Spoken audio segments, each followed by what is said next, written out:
लक्षा गई। तो का करी? अरे फगुआ उगुआ मनावे के तैयारी होत बा। अबीर उबीर आई। अबीर आवत हिया। होली का मतलब जानत हो कि होली का मतलब का होला? सारा रारा बोलल जाला और का होला? चुप रहो। रंग डालल जाला। ता कैसे जानलू होली के तू? अरे जननी ना मनावल जाला। सुनी हमार बात। अच्छा हाँ सुनावा। सुनी। सुनावा तुहार बात सुनी। हाँ हाँ मनावेला ना होली के त्योहार हमार काहे बैरी सजनवा। मनावेला होली के त्योहार हमार काहे बैरी सजनवा। मनावेला होली के त्योहार हमार काहे बैरी सजनवा। अच्छा काहे ना त्योहार मनाइला? हाँ ये पूछल चाहत। अच्छा तो सुना। मनोवादी होलिका के मार बनौला त्योहार ये रमिया।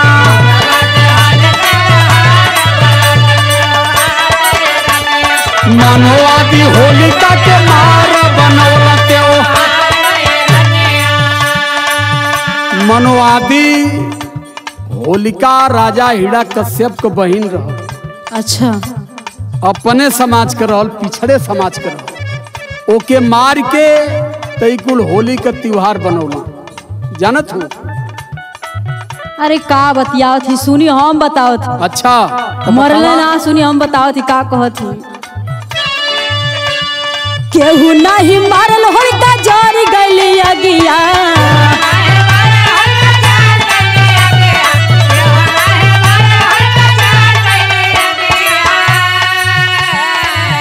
केहू मरला ना, होलिका अपने से जर गई। हाँ टीवी में देख ले। अच्छा हाँ टीवी में देख ले। टीवी वाले तो और गोबर घुरसलन लोगन में। का बतिया? का देखलू? अरे टीवी में देखली कि होलिका जौन रहली अपने भतीजा के लेके वही चिता पर बैठी गई आगे। अच्छा आउ तो खुदे जर गई। वो जर गई, भतीजा बच गए। वाह। हाँ सुनी बार हमार देवी। बात। सुनी हमार बात सुनी। केहू नहीं मारल होलिका जर गइली अगिया।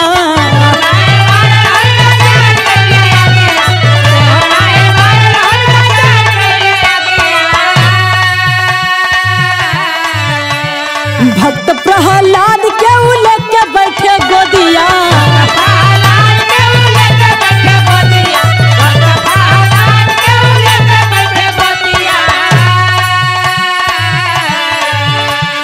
भक्त के हाँ भक्त के बचावे पालनहार हमार काहे बैरी सजनवा। भक्त के बचावे पालनहार हमार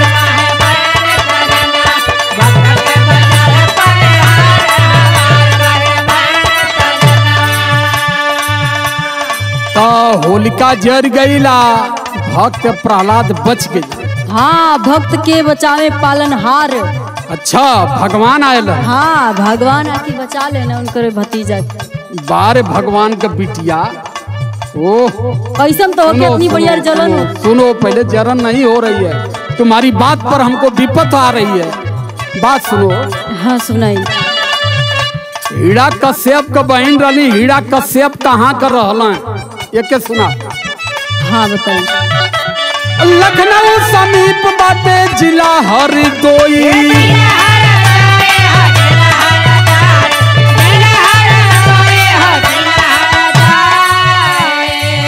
लखनऊ के बगल में जिला हरदोई हो, जहाँ राजा हिरण्यकश्यप का राज रहा, उनका राजधानी रहा। हरदोई का नाम यह बदेवपुर रखला है कि राजा हिरण्यकश्यप हरि के नाम माने, हरि माने पंडित।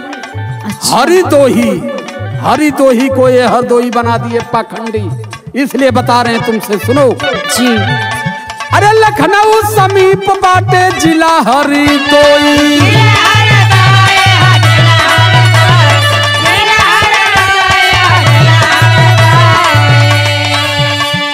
होलिका बहिन हिरणा यारी विद्रोही।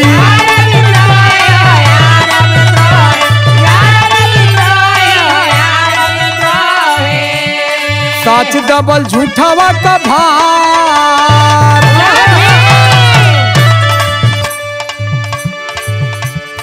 साच दबल झूठावा का भार बनौला त्योहार ये रनिया।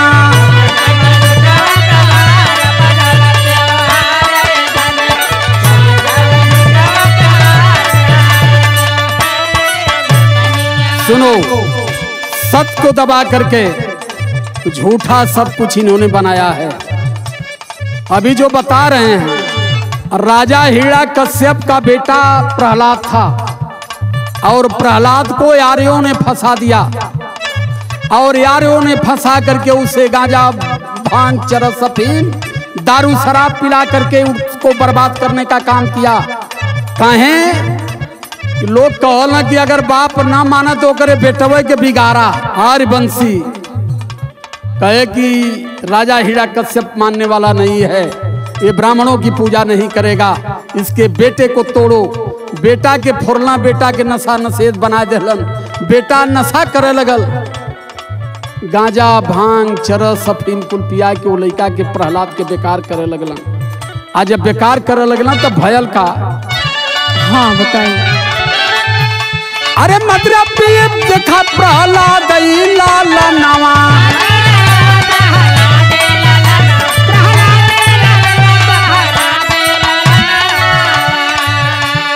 खोजा गई होलिका की सुनाते ही छानवा।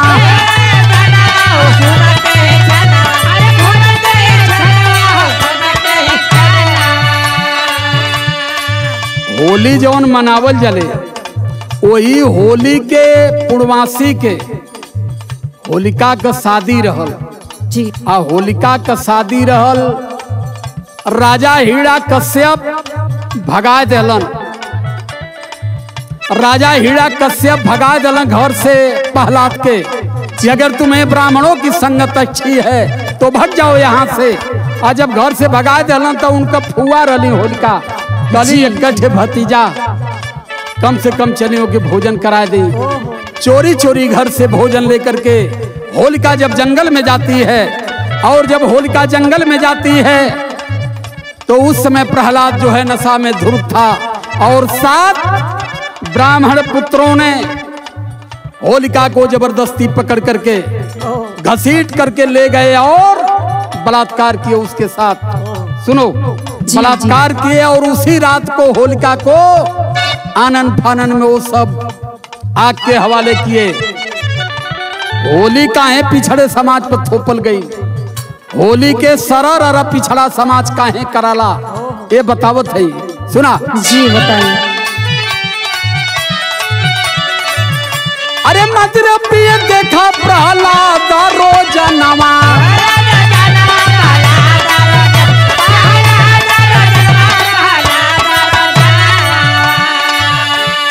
हो जा गईल होलिका ही सुनाते ही छनवा।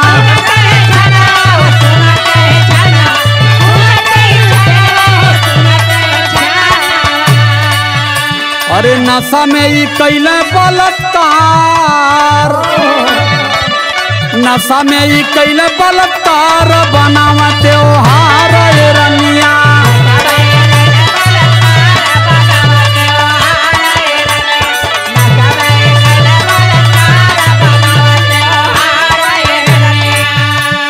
होलिका के साथ ये सब बलात्कार किए। कहला कि अगर भाई राजा हो जान जाई तो बहने मुआ दी।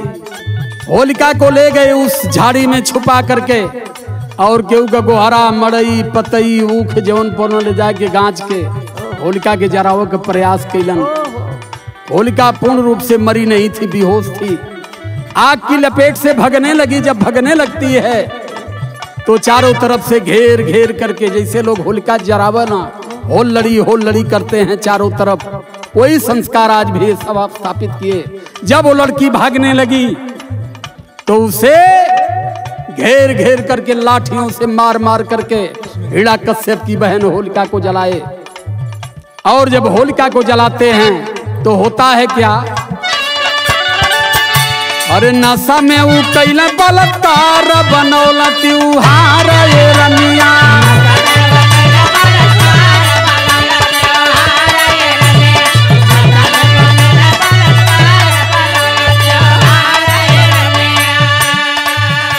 अच्छा, इतना बड़ा भेद तब से लेकर आज तक छुपाए थे। आज तक छुपाए नहीं थे, अभी भी छुपाए हैं। और तुम लोग जैसे दिमाग में गोबड़ौरा भरे आज तक उसको ढो भी रहे हैं, इसीलिए समझाते हैं ना। तो आपका बात हमरे समझ में आ गई। सुनी और का टीवी में देखले बानी। हाँ, आ का देखो ना लोगन, सुनी। हम नहीं जानत रही छुपली है भेदवा,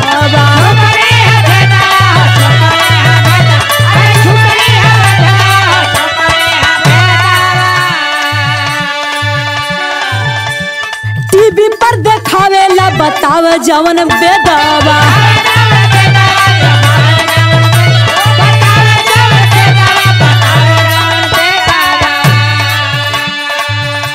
जानत है वेद पुराण में जवन लिखल आला वह टीवी में देखावाला। हाँ, लेकिन टीबिया में लिखाला कि ये कहानी काल्पनिक है, ग्रंथों के द्वारा बनाई गई है। तो ग्रंथ किसने बनाया है, ये सत्य है कि असत्य है, इसकी गारंटी टीवी की नहीं है। ये भी है, ये भी समझो। ऐसे कि कुल पहले में अपन पल्ला झाल लेला टीवी वाले। हाँ सुनी। हाँ बताओ। हम नहीं जानत रहे छुपली है भेदवा,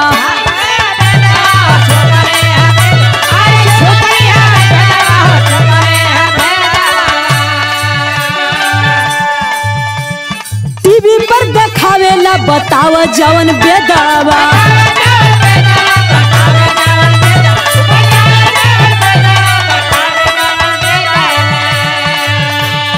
देवतन का अच्छा व्यवहार हमार काहे बारिश सजनवा।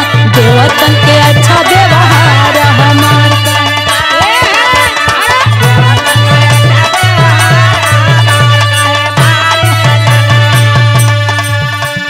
देवतन का बड़ा अच्छा व्यवहार है। हाँ, बहुत बढ़िया बढ़िया उन्हन लोग का व्यवहार। सुनो, प्रेम भाव देखौले बने। सुनो सुनो, तो देखेबे करिए उनका कममय हो। हाँ, लेकिन सबेर हो गया जब होलिका ना आई जी, तो राजा परेशान हो गए कि शादी है, वो कब आएगी, कैसे आएगी, कहाँ चली गई। तो राजा हिरण्यकश्यप का पत्नी यानी प्रहलाद का मतारी बतौली ये बात के कि रतिया के गई लली प्रहलाद के खियावे, खाना खियावे बदे लौटली ना। जी। तब राजा ने तुरंत गुप्तचरों को भेजा कि पता लगाओ। तो गुप्तचरों द्वारा ये पता चला कि रतिया के ओकर बलात्कार के मुआई के फूक देना।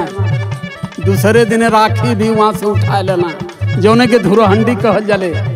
राखी भी उठा के फेंक देना कि ना राखी रही और न एक जांच पड़ताल चली। इसलिए राजा ने उन 7 ब्राह्मण पुत्रों को पकड़वा लिया और पकड़वा करके तलवार से उनके दिमाग पर लिखा है अबीर। ये वीर नहीं है, ये घटिया है। और वही के रंग का अबीर, ललकी रंग का सब लोग लगा काला भैया ये अबीर है, मतलब तू वीर ना हुआ महा घटिया हुआ। वह सब ढोवत है आज। इसलिए पिछड़े समाज को मैं बार बार कह रहा हूं कि अपने इतिहास को जानने का प्रयास करिए, इतिहास को जानिए और ब्राह्मणों की गुलामी से आप मुक्ति पाइए। सुना? हाँ बताइए। अबला के मारा लोग वीर ना कहाई, राजा ने कहा।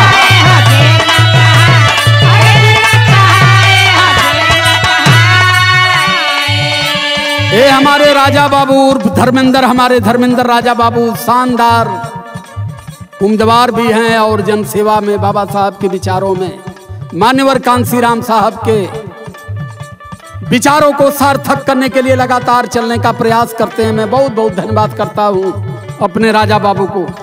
राजा ने कहा था कि जो अबला के साथ बलात्कार किया, अबला की हत्या किया, वो वीर नहीं हो सकता। अरे अबला के मारल लोग वीर ना कहाई।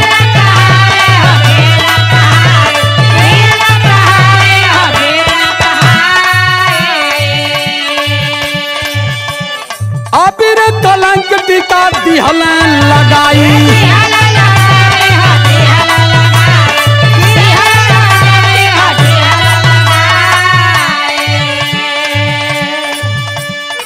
घुमौला पर गधा पर सवार। राजा ने उस 7 ब्राह्मणों को गधे पर बैठा करके माथे पर कलंक लिखा कि ये अबीर हैं जिसे आज भी पिछड़ा समाज ढो रहा है। अबीर लगा के गले लगल। दिमाग से भूसा बाहर कर लो मेरे मित्रों, अपने ही पिछड़े समाज की बहन का दहन करते हो। और अबीर का मतलब अबीर मने जो महिलाओं का बलात्कारी है, जो महिलाओं का हत्यारा है, उस चीज को अपने माथ पर तिलक दे करके आप खुशी मनाते हो। पंडित जी के द्वारे बजाला होली खेले रघुवीरा, तुअरे द्वारे बजैले आओ रे बाबा बोलावा आओ रे। इस चीज को भी अपने नॉलेज में और अपने ध्यान में रखिए।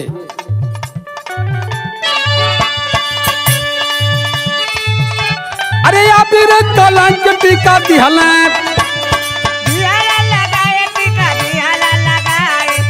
हला लगाए टीका दिहले, घूमल टोली गधा पे सवार बनौला त्योहार ये धनिया।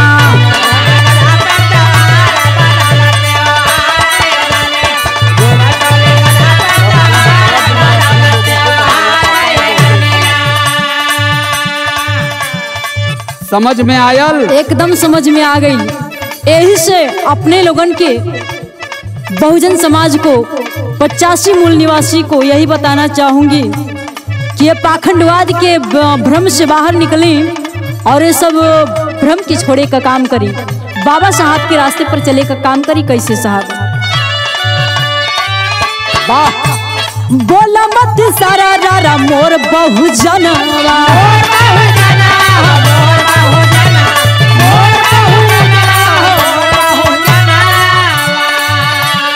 अपने बेटी बहिन का करना अपमानमा,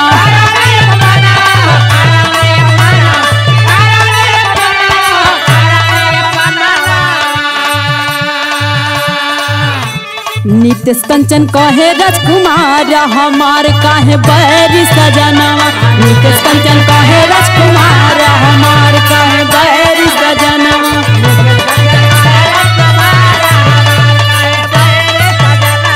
मनोवादी होलिका के मार बनौला त्योहार ये सुबिया, नवेला न होली के त्योहार हमार काहे बैरी सजनवा। मनोवादी होलिका के मार बनौला त्योहार ये रनिया।